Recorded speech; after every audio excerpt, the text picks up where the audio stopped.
याद नहीं होता है, भूल जाते हैं। याद नहीं होता है, भूल जाते हैं ना। याद नहीं होता है, भूल जाते हैं। याद नहीं होता है, याद नहीं होता है, भूल जाते हैं। क्लास 12th में यार सब भूलता है इतना, Hindi, English, physics, chemistry, math या बायोलॉजी इतना कौन याद कर पाएगा। इसलिए हम जो है ना, जो भी आए हैं उसको ही कंप्लीट कर देंगे। केमिस्ट्री को कंप्लीट तो नहीं, लेकिन जो भी दिमाग में आता जाएगा उसको यहाँ पर लिखते चलेंगे। तो आप भी कॉपी पेन ले लीजिए, जो भी इम्पोर्टेंट रहेगा उसको नोट कर लीजिएगा। बहुत ही इम्पोर्टेंट बताएंगे क्योंकि। तो सबसे पहली बात हमारा जो फर्स्ट है वह है सॉलिड स्टेट। यहाँ से ही स्टार्ट कर देते हैं। तो पहला जो होता है क्रिस्टलाइन, ये सबसे इम्पोर्टेंट है। ये जो होता है इसमें क्या होता है, यानी क्रिस्टलाइन सॉलिड को हम क्या कहते हैं, तो कोवैलेंट, क्या बोले, कोवैलेंट सॉलिड के नाम से भी जानते हैं। और कोवैलेंट सॉलिड को हम लोग नेटवर्क, क्या बोले, नेटवर्क सॉलिड के नाम से भी जानते हैं। क्या बोले, सबसे पहली बात है हम जो क्रिस्टलाइन जो सॉलिड होता है उसको हम कोवैलेंट सॉलिड भी कहते हैं, और कोवैलेंट सॉलिड को हम नेटवर्क सॉलिड के नाम से भी जानते हैं। हाँ, तो इसको हम, और कौन होता है क्रिस्टलाइन सॉलिड, कौन होता है, तो डायमंड होता है। क्या बोले, डायमंड होता है क्रिस्टलाइन सॉलिड। और जो हमारा SO2 जो होता है ये क्या होता है, तो ये जो होता है ना, इसका सबसे ज़्यादा मेल्टिंग पॉइंट होता है। आप बोलेंगे यार अब मेल्टिंग पॉइंट क्या होता है। मेल्टिंग पॉइंट जो ये जो होता है ना, सिंपल बता देते हैं हम। देखो, मेटल जो होता है ना, अगर हम मेटल को जोड़ देंगे, अगर हम मेटल को जोड़ देंगे तो हमें क्या मिलेगा, तो हमें जो है ना मेटालॉइड मिलेगा। क्या बोले, मेटालॉइड मिलता है। लेकिन अगर हम आयंस को, क्या बोले, अगर आयंस प्लस आयंस जो होता है ना, ये दोनों मिल जाएगा तो क्या बनाएगा, ये दोनों जो मिलेगा तो ये दोनों मिलाएगा, क्या मिलेगा, हाँ क्या बोलेगा, क्या बनेगा, आयंस मिलेगा। क्या बनेगा यार, साला क्या बनेगा, आयोनिक क्या बनेगा, हाँ आयोनिक सल्फेंट ऐसे कुछ मिलेगा। हाँ, लेकिन ये जो होता है प्लस में, लेकिन ये निगेटिव में देखने के लिए मिलता है, समझे ना। ये थोड़ा मतलब डीप है, बता दिए। लेकिन क्या होता है, हाँ ये जो है ना इम्पोर्टेंट है कि इसमें होता है, डायमंड में होता है। और जो एमरफोस सॉलिड होता है वो क्या होता है, हमको नहीं पता है कि हमको क्या होता है एमरफोस सॉलिड। देखो, एमरफोस सॉलिड नाम से क्या है, एमर यानी क्या, अमर है। ये जो है ना कहीं पर भी मिल सकता है। जैसे रबर हो गया, रबर हर जगह मिलता है। जो भी बच्चा पढ़ता है ना, बच्चा में रबर का इस्तेमाल किया रहता है, उसको ही जो है ना एमरफोस सॉलिड कहते हैं। इसका एग्जाम्पल क्या हो जाएगा, तो जैसे रबर हो गया, क्या बोले, रबर हो गया, और क्या हो गया, कांच गिलास हो गया। आप बोलेंगे इसका मतलब क्या होता है, नहीं, जो अमीर घर के आदमी होता है वह शीशा के नीचे एक लेप नहीं लगाता है, शीशा का कुछ भी का मतलब लेप लगाता है, उसको ही क्वार्च गिलास कहते हैं। उसको हम ऐसे लिखते हैं, क्या बोले, इसको हम ऐसे लिखते हैं, क्वार्च गिलास को। ये जो होता है ना, हम क्या बोले, जो अमीर घर के आदमी होता है ना वो अपने शीशे में लगाता है, जिससे शीशा जो है ना सुरक्षित रहे, प्रोटेक्ट करके रखे, इसलिए उसका यूज किया जाता है, क्वार्च गिलास का। हाँ, ये थोड़ा इम्पोर्टेंट था। उसके बाद हम देखते हैं, तो हमारा जो क्यूबिक सेल होता है ना, क्यूबिक, आप बोलेंगे क्यूबिक का मतलब क्या होता है, जो क्लास 10th में पढ़े थे, ऐसे जो होता है, ऐसे कर देंगे, ऐसे कर देंगे। और क्यूबिक बॉडी सेल में होता है ना, बॉडी सेल में, यानी ये बना बॉडी सेल, ये बॉडी सेल और ये बॉडी सेल। ये जो होता है ना, हमारे पास दो ही होता है, एक इस साइड बड़ा वाला, एक इस साइड बड़ा वाला। क्या होता है, दो होता है, बॉडी क्यूबिक सेल दो होता है।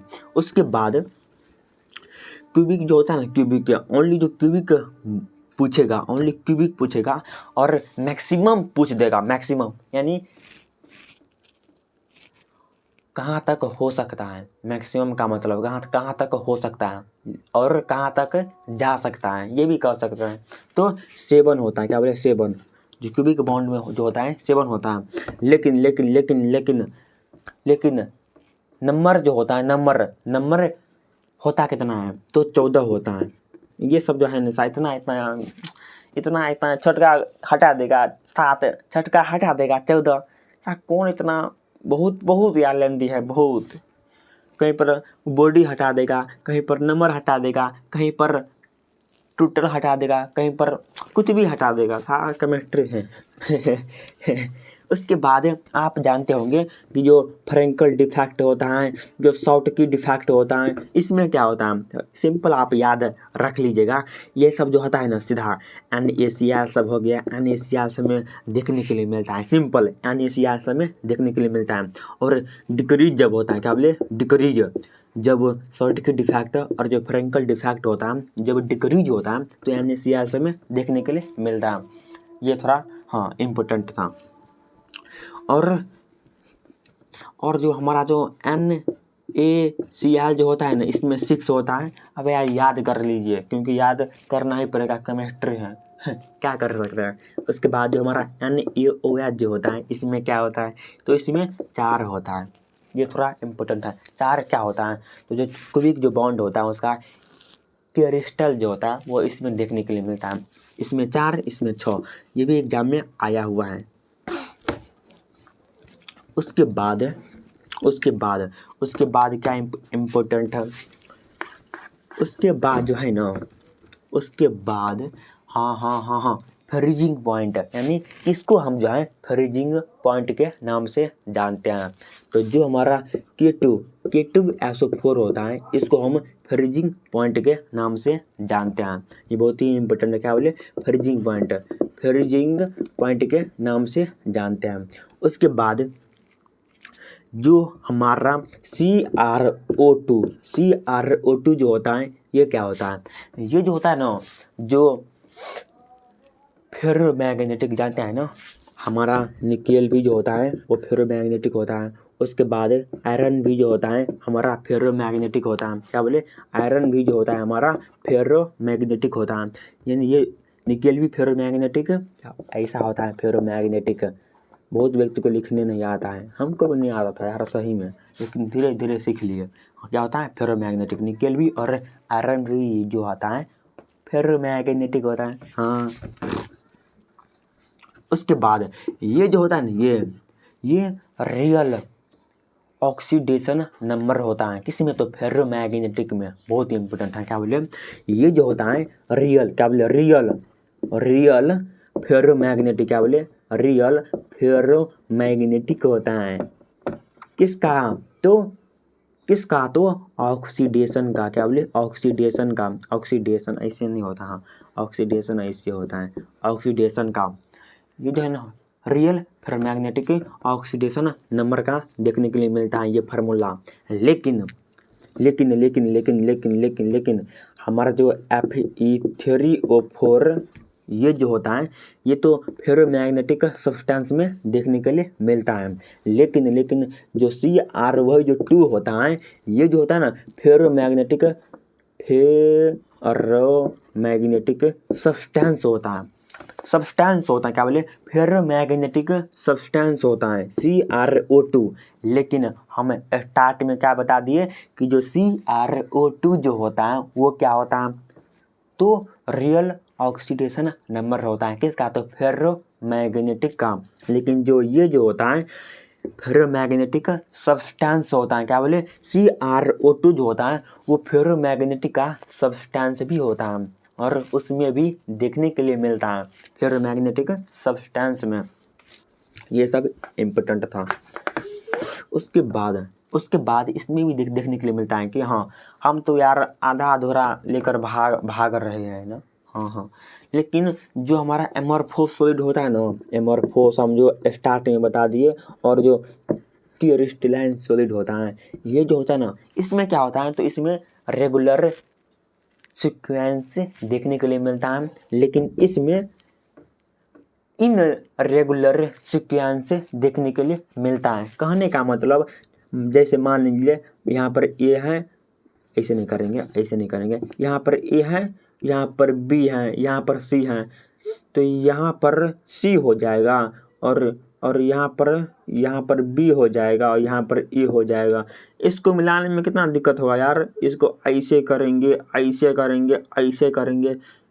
ऐसे करेंगे, फिर इसको ऐसे करेंगे, दिक्कत हो रहा है ना। यानी ए यहाँ पर है, बी के जगह पर बी है, सी के जगह पर सी या इस कोना में है, यानी कुछ पता ही नहीं चलता है कि इसके आगे क्या होगा, इसके आगे क्या नहीं होगा, ये हम पता ही नहीं कर पाते हैं। इसलिए इसको हम जाए ना इन क्या बोले इन रेगुलर सीक्वेंस में रखते हैं। किसको? तो एमोरफोस क्या बोले एमोरफोस सॉलिड को हम इन रेगुलर सीक्वेंस में रखते हैं, क्योंकि ये जो है ना कभी ये यहाँ पर ए रहता तो मानते हैं यार ए के साथ ए आता है और बी के साथ बी आता है और सी के साथ सी आता है, लेकिन यहाँ पर ए, यहाँ पर ए, लेकिन यहाँ पर सी, यहाँ पर सी, कुछ पता ही नहीं चलता है कि इसके आगे क्या होगा। इसको ही क्या बोलते हैं? इन रेगुलर सीक्वेंस बोलते हैं।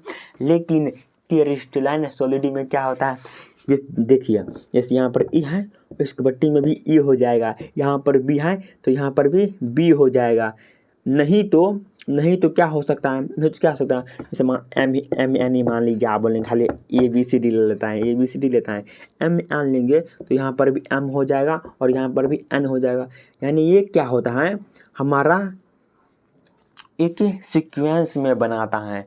ऐसा नहीं तो ऐसे भी हो सकता है, ऐसा नहीं तो ये भी हो सकता है। जैसे मान के चलिए हमारे पास है ओ पी क्यू, यहाँ पर है ओ क्यू है, तो उसके यहाँ पर भी ये भी लिख सकते हैं कि पी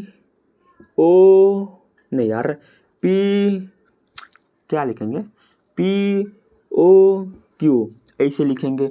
तो हम ऐसे भी बना सकते हैं। जैसे ये हमारा ये हो जाएगा और ये हमारा ये हो जाएगा और ये हमारा ये हो जाएगा। उसके बाद आर, इससे हमें पता चलता है कि देखो इस कोना से इस कोना, इस कोना से इस कोना सेम मिल रहा है। सिंपल बताने का मतलब ये हुआ कि इसमें जो होता है ना, इसमें रेगुलर होता है, यानी इसमें जो होता है ना सीक्वेंस में देखने के लिए मिलता है, लेकिन इसमें कभी उस कोना में, कभी उस कोना में, कभी उस कोना में, कभी बीच में, कुछ पता ही नहीं चलता है। इसलिए इसे हम इन रेगुलर सीक्वेंस में रख देते हैं।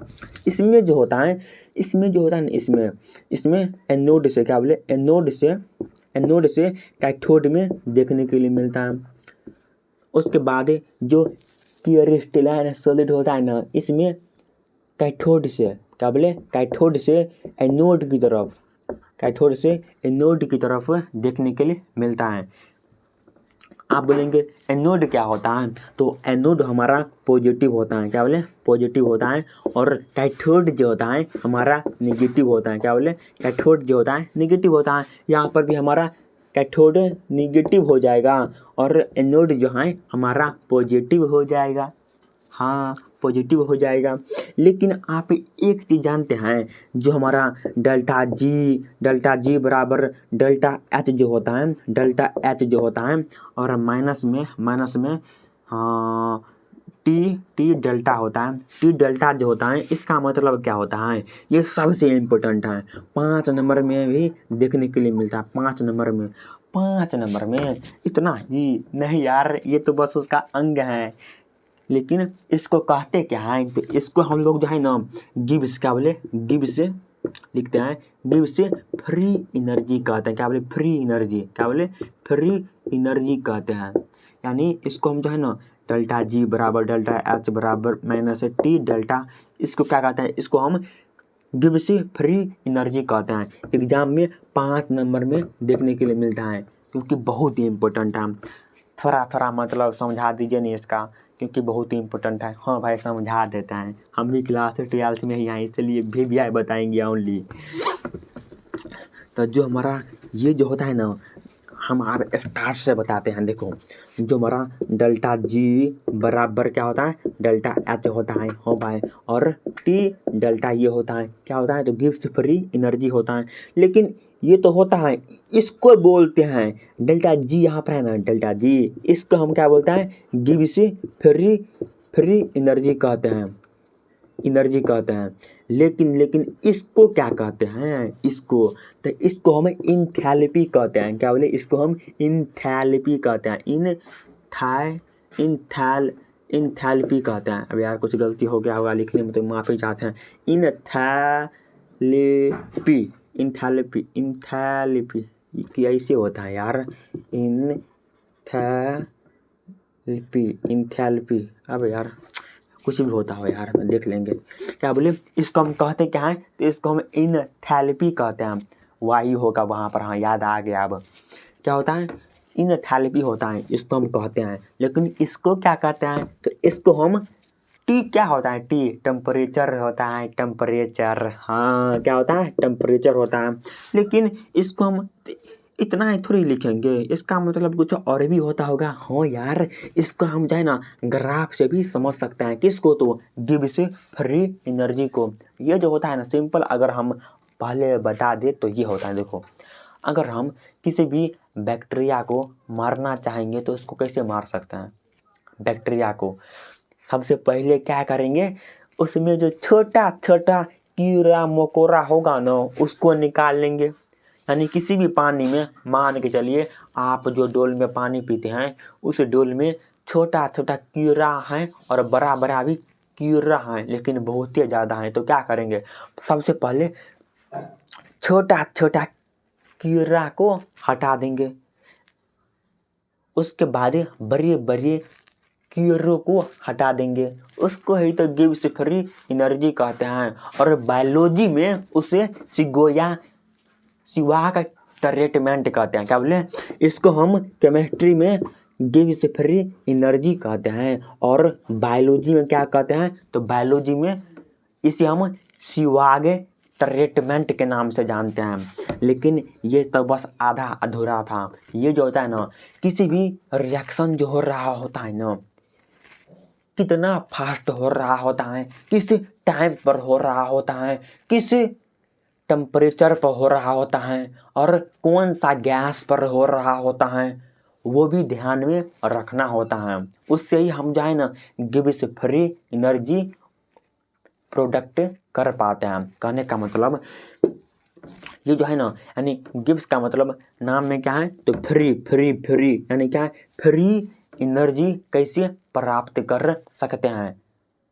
तो अगर हम कोई रिएक्शन जो हो रहा होता है उसमें अगर कैटालिस्ट को मिला देंगे, आप बोलेंगे कैटालिस्ट क्या होता है, क्या बोले, कैटालिस्ट क्या होता है, ये जो होता है ना किसी भी रिएक्शन को फास्ट कर देता है। कहने का मतलब मान के चलिए कोई रिएक्शन जो है 5 मिनट में बन जाएगा, 5 मिनट में बन के तैयार हो जाएगा। लेकिन जब हम उसमें कैटालिस्ट को मिला देंगे तो ये जो है ना ओनली 1 ही मिनट में हो जाएगा, 1 ही मिनट में हो जाएगा। कहने का मतलब ये कि कैटालिस्ट जो होता है किसी भी रिएक्शन को फास्ट कर देता है। उसके बाद हम बता दिए, लेकिन इसका हम ग्राफ में भी समझ सकते हैं। ऐसा है इसका ग्राफ होता है, जैसे यहाँ पर पार दिए, और इसको हम जो है ना कुछ भी मान भी सकते हैं। ये जो होता है ना कोऑर्डिनेशन नंबर होता है। क्या बोले, कोऑर्डिनेशन नंबर होता है, हो या नंबर होता है, कौन नंबर होता है, कोऑर्डिनेशन नंबर होता है। हम तो मैथ में चले गए, कोऑर्डिनेशन नंबर एंड ज्योमेट्री। हाँ। और इसका जो ग्राफ होता है ऐसा होता है, देखो बहुत ही मज़ेदार है। ऐसा होता है और ऐसा होता है, हाँ ऐसा होता है। इसको हम ऐसे कर लेंगे, और यहाँ पर ऐसे डैश देंगे, और ऐसे डैश देंगे, और यहाँ पर भी हम ऐसे डैश देंगे, और यहाँ पर भी हम ऐसे डैश देंगे। इसको हम क्या बोलते हैं, यहाँ पर जो होता है ना, यहाँ पर ही हमारा होता है डेल्टा एच को ही क्या बोलते हैं, इनथैल्पी कहते हैं। और ये जो होता है इंक मास क्या बोले, ये जो होता है ना इंक्रीज क्या बोले, इंक्रीज एंड डिक्रीज क्या बोले, डिक्रीज मास होता है क्या बोले, यहाँ पर मास होता है, मास होता है। और यहाँ पर होता है चेंजिंग, चेंज इक्विवेलेंट क्या बोले, इक्विवेलेंट, इक्विवेलेंट, इक्विवेलेंट देखने के लिए मिलता है।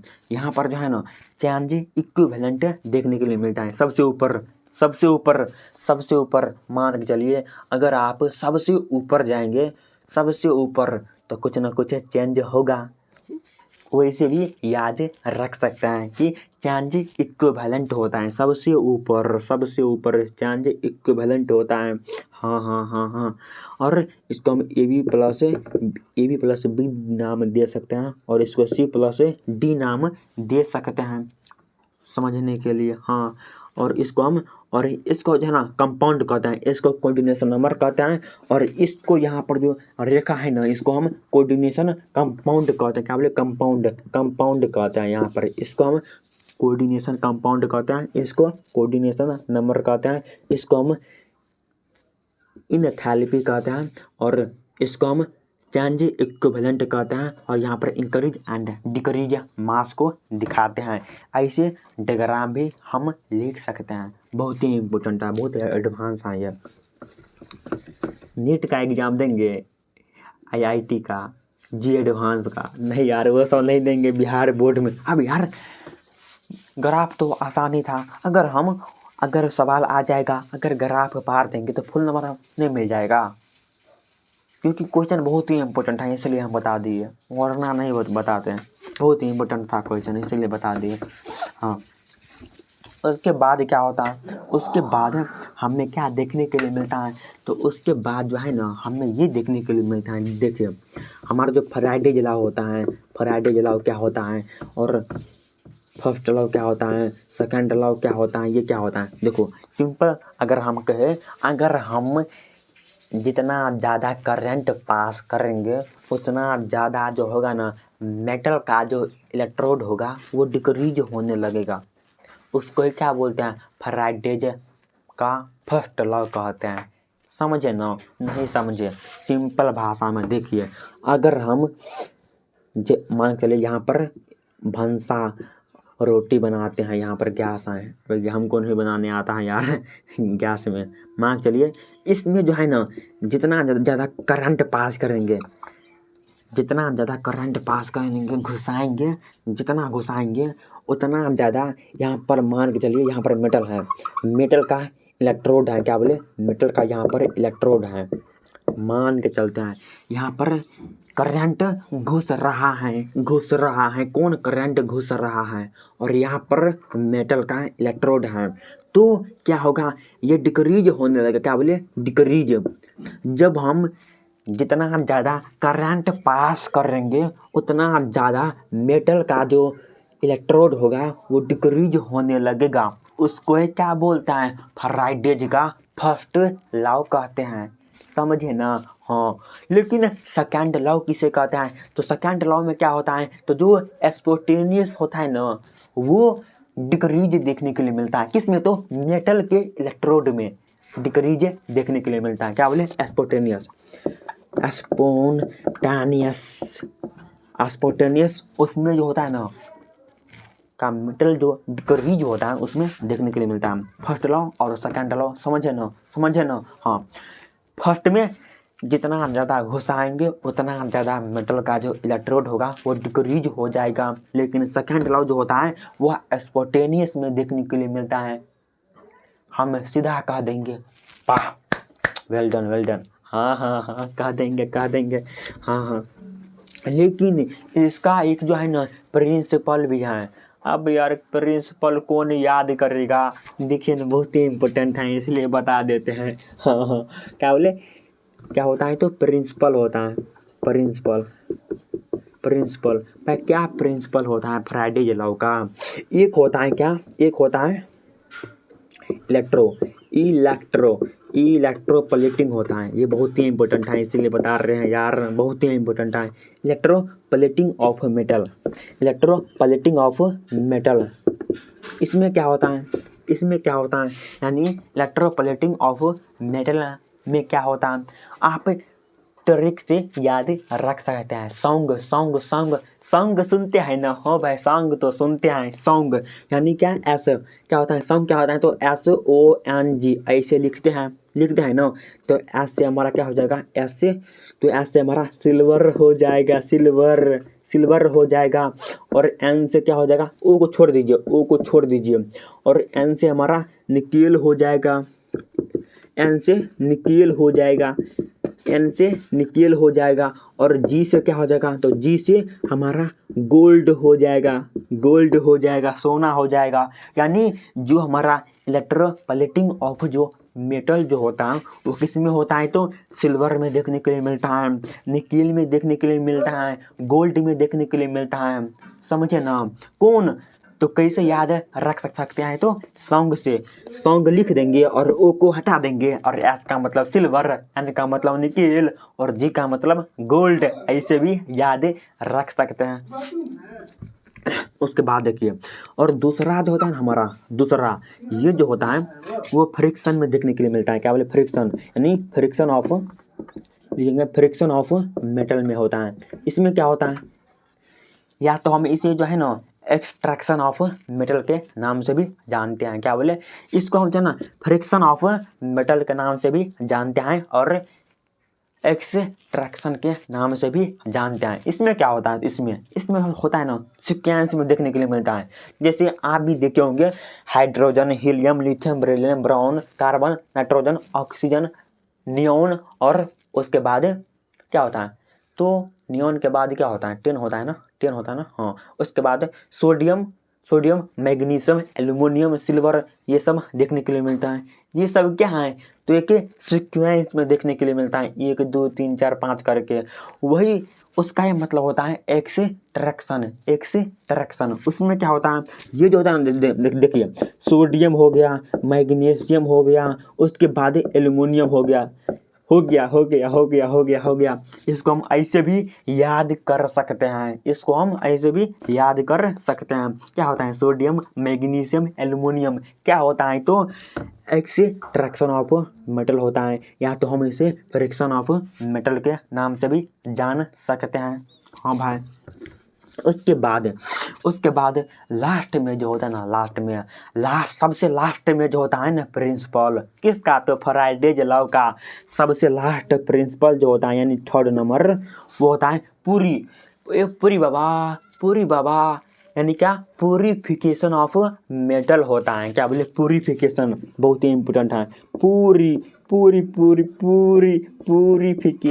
प्यूरिफिकेशन ऑफ मेटल होता है, प्यूरिफिकेशन ऑफ मेटल। ये क्या होता है, इसमें जो होता है ना, क्या देखने के लिए मिलता है, तो इसमें कॉपर और जिंक, इसमें दो ही होता है। क्या बोले, इसमें दो ही देखने के लिए मिलता है। हो गया किसका हो गया, तो फैराडेज लॉ का जो प्रिंसिपल था वो कंप्लीट हो गया।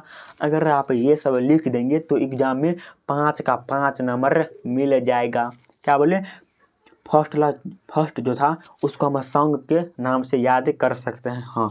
और जो सेकंड था उसमें क्या था, तो एक्सट्रैक्शन ऑफ मेटल या तो फ्रिक्शन ऑफ मेटल, उसमें क्या था, सोडियम, मैग्नीशियम, एल्युमिनियम। लेकिन जो थर्ड हमारा था प्यूरिफिकेशन ऑफ मेटल, इसमें क्या था, तो क्या था, तो कॉपर और जिंक देखने के लिए मिलता है।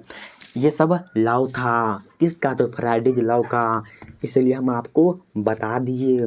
उसके बाद क्या इम्पोर्टेंट है, आप ये जानते हैं, जो जीरो ऑर्डर रिएक्शन होता है, जो फर्स्ट ऑर्डर रिएक्शन होता है, जो सेकंड ऑर्डर रिएक्शन होता है, उसके बाद सबका मतलब समझा देंगे अच्छे तरीके से, देखिए ना बस। उसके बाद हाँ यार, एक चीज़ तो हम भूल ही गए कि जो फैराडेज, क्या बोले, जो फैराडेज लॉ का जो कांस्टेंट होता है वो होता कितना है, यानी क्या, जो फैराडेज लॉ होता है उसका जो कांस्टेंट होता है वो 900, क्या बोले, अब यार ये होता है, सीधा याद रखो, ये होता है, उसका मान होता है, क्या बोले, 9000 यार 96,000, ये है ना, इकाई दहाई से करा 1000 10,000, यानी क्या 96,500 क्या होता है? तो फैराडेज लॉ का कांस्टेंट होता है। हमको मैथ नहीं आता है यार, आप ही जाते हैं। हाँ, कांस्टेंट होता है कितना? तो 96,500 होता है। हाँ। लेकिन हाँ, ये तो हो गया। उसके बाद जीरो ऑर्डर रिएक्शन में क्या होता है? तो मोल यहाँ पर लिखेंगे। इसका जो यूनिट होता है ना, पहले वो जान लेते हैं। मोल उसके बाद हाँ लीटर सेकेंड, इसको हम ऐसे कर लेंगे। और यहाँ पर लिखा क्या है? जीरो, यानी क्या? यहाँ पर भी जीरो है लिखा हुआ, लेकिन यहाँ पर भी जीरो लिखा हुआ है। तो इसमें कुछ नहीं होगा, लेकिन इसमें भी माइनस और इसमें भी माइनस हो जाएगा। उसको हम जीरो का यूनिट होता है, क्या बोले? यूनिट होता है जीरो ऑर्डर का। क्या बोले? जीरो ऑर्डर जो होता है हमारा केमिस्ट्री में, वो होता है, ये होता है उसका यूनिट। लेकिन इसमें क्या होता है? फर्स्ट, यानी फर्स्ट ऑर्डर रिएक्शन जो होता है ना, इसमें बस S-1 लिख देंगे। यानी क्या? S-1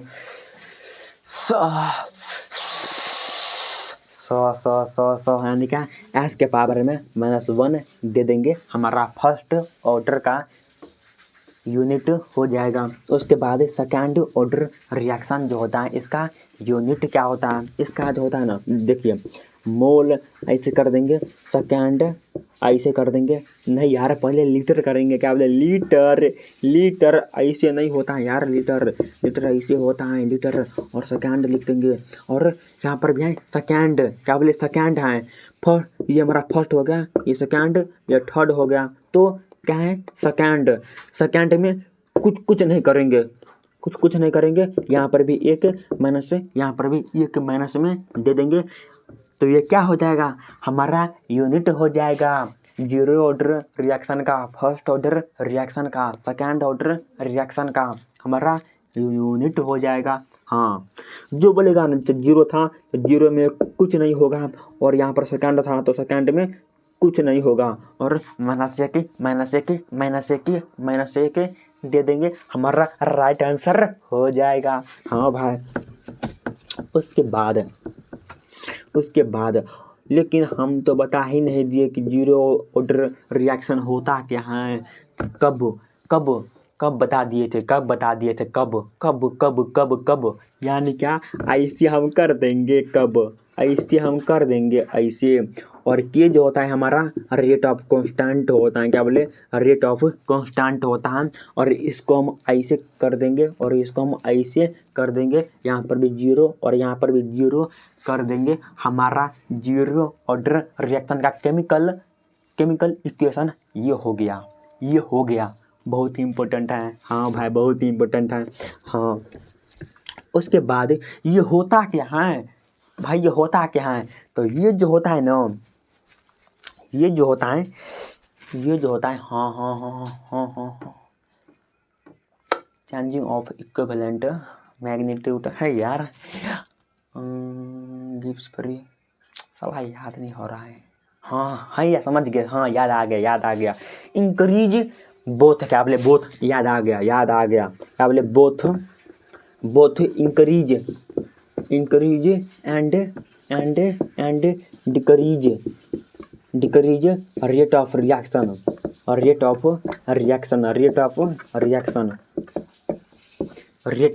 reaction. मतलब कहने का मतलब, जो हमारा जीरो ऑर्डर रिएक्शन जो होता है, ये क्या होता है? ये जो होता है ना, बढ़ रहा है कि घट रहा है, उस रिएक्शन पर काम करता है। कहने का मतलब, कोई भी जो रिएक्शन हो रहा होता है, उसमें वो जो होता है बढ़ रहा होता है, और कब घट रहा होता है, उस टाइम को डिनोट करता है। कौन? तो जीरो ऑर्डर रिएक्शन क्या होता है? तो कोई जो रिएक्शन हो रहा होता है, फास्ट हो रहा होता है कि स्लो हो रहा होता है, किस टाइम पर हो रहा होता है, उस टाइम को डिनोट करता है। कौन? तो जीरो ऑर्डर रिएक्शन। समझ गए? बहुत ही इम्पोर्टेंट है, बता दिए क्योंकि हाँ। उसके बाद क्या इम्पोर्टेंट है? उसके बाद हाँ यार, एक चीज़ जानते हैं, एक चीज़ जो केमिकल काइनेटिक, हाँ केमिकल काइनेटिक्स ऐसा है कुछ होता है काइनेटिक्स। ये भी 5 नंबर में देखने के लिए मिलता है। क्या बोले 5 नंबर में, 5 नंबर में देखने के लिए मिलता है। यानी क्या, जो काइनेटिक्स हमको पूरा याद नहीं आ रहा है, लेकिन आधा अधूरा बोल रहे हैं, आपको भी पता होगा हम आधा अधूरा बोल रहे हैं। इसका मतलब काइनेटिक्स इक्वेशन होता है कि काइनेटिक्स केमिकल ऐसा ही कुछ होता है। लेकिन इसका जो आंसर होता है, आंसर हमको याद है, आंसर हमको याद है। देखो फर्स्ट में और सेकंड और थर्ड, पहला में हम टेम्परेचर का यूज करेंगे, दूसरा में हम गैस का यूज करेंगे, और तीसरा में हम जो है ना moles of solute, moles of solute का यूज करेंगे, मोल्स ऑफ सल्यूट का यूज करेंगे। सल्यूट का आप बोलेंगे क्या तुम्हें लिखने नहीं आता है यार, फास्ट लिखते हैं तो गड़बड़ा जाता है ना। आप भी फास्ट लिखेंगे ना तो गड़बड़ा जाएगा राइटिंग, इसलिए अच्छे से नहीं लिख पाते हैं, माफ़ी चाहते हैं उसके लिए।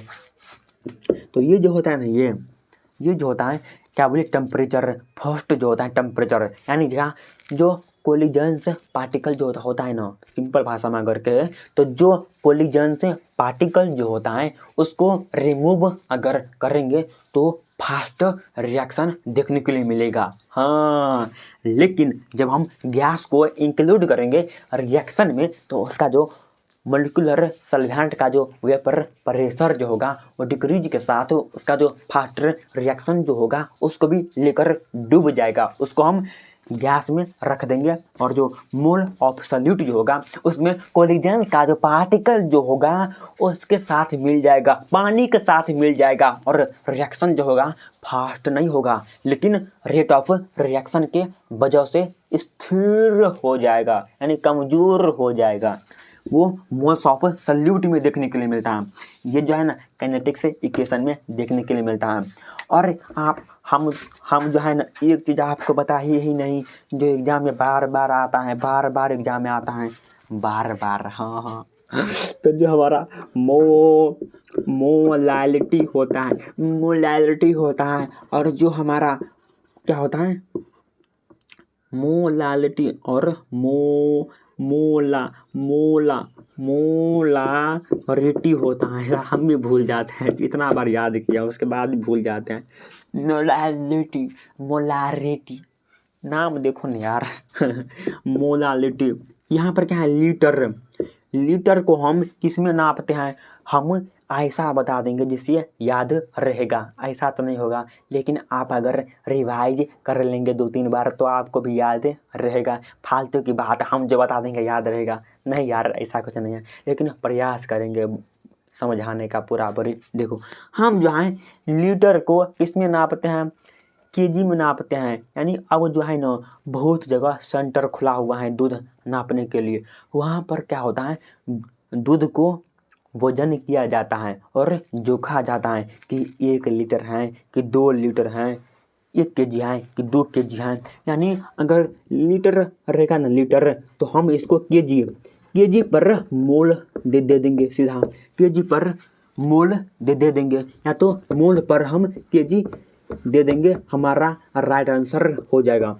ये जो होता है ना हमारा यूनिट होता है, क्या बोले, ये जो होता है हमारा यूनिट होता है। कौन, तो मोल पर केजी, या तो केजी पर मोल हमारा यूनिट होता है। किसका, तो मोलैलिटी।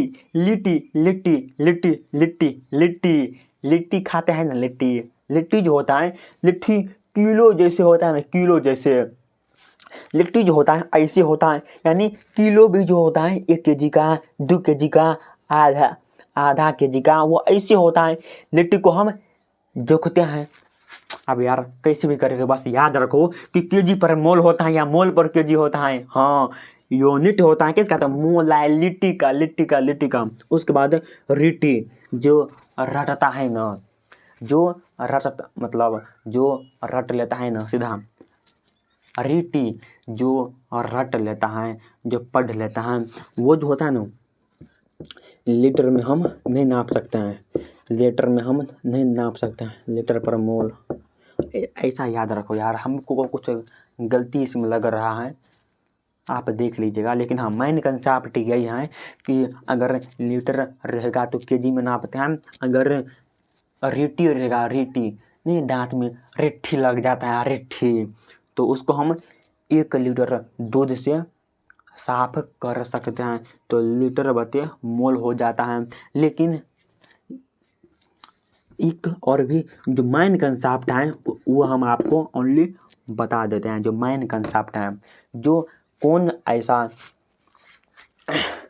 सल्यूट है या सल्वेंट है या जो कोई भी मतलब सोल्यूशन जो होता है, मतलब सीधा अगर कहे तो टेम्परेचर पर कौन डिफेक्ट नहीं होता है। यानी टेम्परेचर अगर हम बहुत ही हाई कर देंगे, टेम्परेचर कहने का मतलब अगर हम जो गैस भराते हैं अगर उसको हम बहुत तेज कर देंगे और कोई जो रिएक्शन जो होगा, तो कौन रिएक्शन जो होगा या कौन केमिकल जो होगा, कौन कुछ भी जो होगा वो डिफेक्ट नहीं होगा। यानी आपके अगर गार में जो सलाई बार देगा तो आह हो जाएगा, लेकिन कौन सा ऐसा है तो टेम्परेचर पर डिफेक्ट नहीं होता है। तो हमारा जो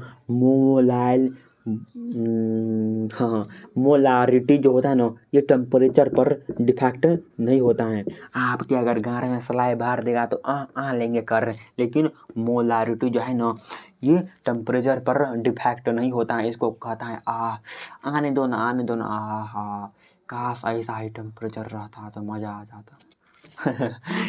ये इसके साथ होता है। और हमारा जो मोल फ्रैक्शन होता है ना, मोल फ्रैक्शन भी जो होता है ना टेम्परेचर पर डिफेक्ट नहीं होता है। क्या बोले? मोल फ्रैक्शन भी जो होता है टेम्परेचर पर डिफेक्ट नहीं होता है। उसके बाद जो मेन इम्पोर्टेंट है ये तो होता है, लेकिन इसका फार्मूला क्या होता है, इसका इक्वेशन क्या होता है, तो इसको हम ऐसे देते हैं x + a + x + b = x salute होता है। क्या बोले? सल्यूट होता है। या तो हम इसके बराबर जो होता है एक देखने के लिए मिलता है, यानी इसको अगर हम सम कर देंगे तो हमारा जो रिजल्टेंट जो होगा हमारा एक ही हो जाएगा। उसके बाद क्या इम्पोर्टेंट है आप एक चीज़ जानते हैं, नर्सेट इक्वेशन। भाई नर्सेट इक्वेशन क्या होता है? नर्स अरे नर्स सुनने में आता है तो नर्स बहुत ही इम्पोर्टेंट है, सबसे ज़्यादा इम्पोर्टेंट है नर्स इक्वेशन। 5 नंबर में भी देखने के लिए मिलता है, 2 नंबर में भी देखने के लिए मिलता है। क्या बोले? Nernst equation. अब यार सही से लिखो नहीं यार, इक्वेशन। जो नर्सेट इक्वेशन जो होता है ये क्या होता है, तो इसका एक फार्मूला होता है, बहुत ही लॉन्ग होता है। देखो ई सेल, क्या बोले? ई सेल बराबर हमारा बट्टे में n/f होता है, n/f होता है। उसके बाद यहाँ पर होता है क्या, तो यहाँ पर क्या होता है 23.03। क्या बोले? 23.03 RT इंटू में RT रिएक्टेंट ऑफ, क्या बोले? रिएक्टेंट ऑफ नहीं यार, यहाँ पर ये लिखेंगे प्रोडक्ट ऑफ रिएक्टेंट, और नीचे में लिखेंगे प्रोडक्ट ऑफ आयंस लिखेंगे। यहाँ पर आयंस लिखेंगे, ऊपर में प्रोडक्ट मतलब ऊपर में लिखेंगे प्रोडक्ट्स ऑफ रिएक्शन और नीचे में प्रोडक्ट ऑफ आयंस लिखेंगे। लेकिन इस सब का मतलब क्या होता है? गला बैठ गया यार, गला बैठ गया। ये जो होता है ना गैस ऑफ टेम्परेचर होता है, और टी का मतलब ओनली टेम्परेचर होता है, और आर का मतलब ओनली गैस ऑफ टेम्परेचर होता है, और एन का मतलब नंबर ऑफ मोल्स हो गया, एफ का मतलब फैराडे लॉ का जो कांस्टेंट होता है ना, ये वाला जो कांस्टेंट होता है ना इसको हम इंक्लूड कर देंगे, और जो प्रोडक्ट ऑफ रिएक्शन जो होता है यानी रिएक्टेंट जो होता है सवाल में उसको हम लिख देंगे, और यहाँ पर जो है ना जो सवाल में जो आयंस दिया रहता है प्रोडक्ट में उसको हम लिख देंगे, तो हमारा सल्यूशन निकल जाएगा, डेरिवेशन निकाल सकते हैं इससे। अब यार गला फंस गया, आज के लिए इतना ही काफ़ी है, हमको कोचिंग जाना है, हमको भी पढ़ना है, इसलिए अभी इसको समाप्त कर देते हैं। लेकिन अगर हमसे कुछ गलती हो गया होगा तो माफ़ी चाहते हैं।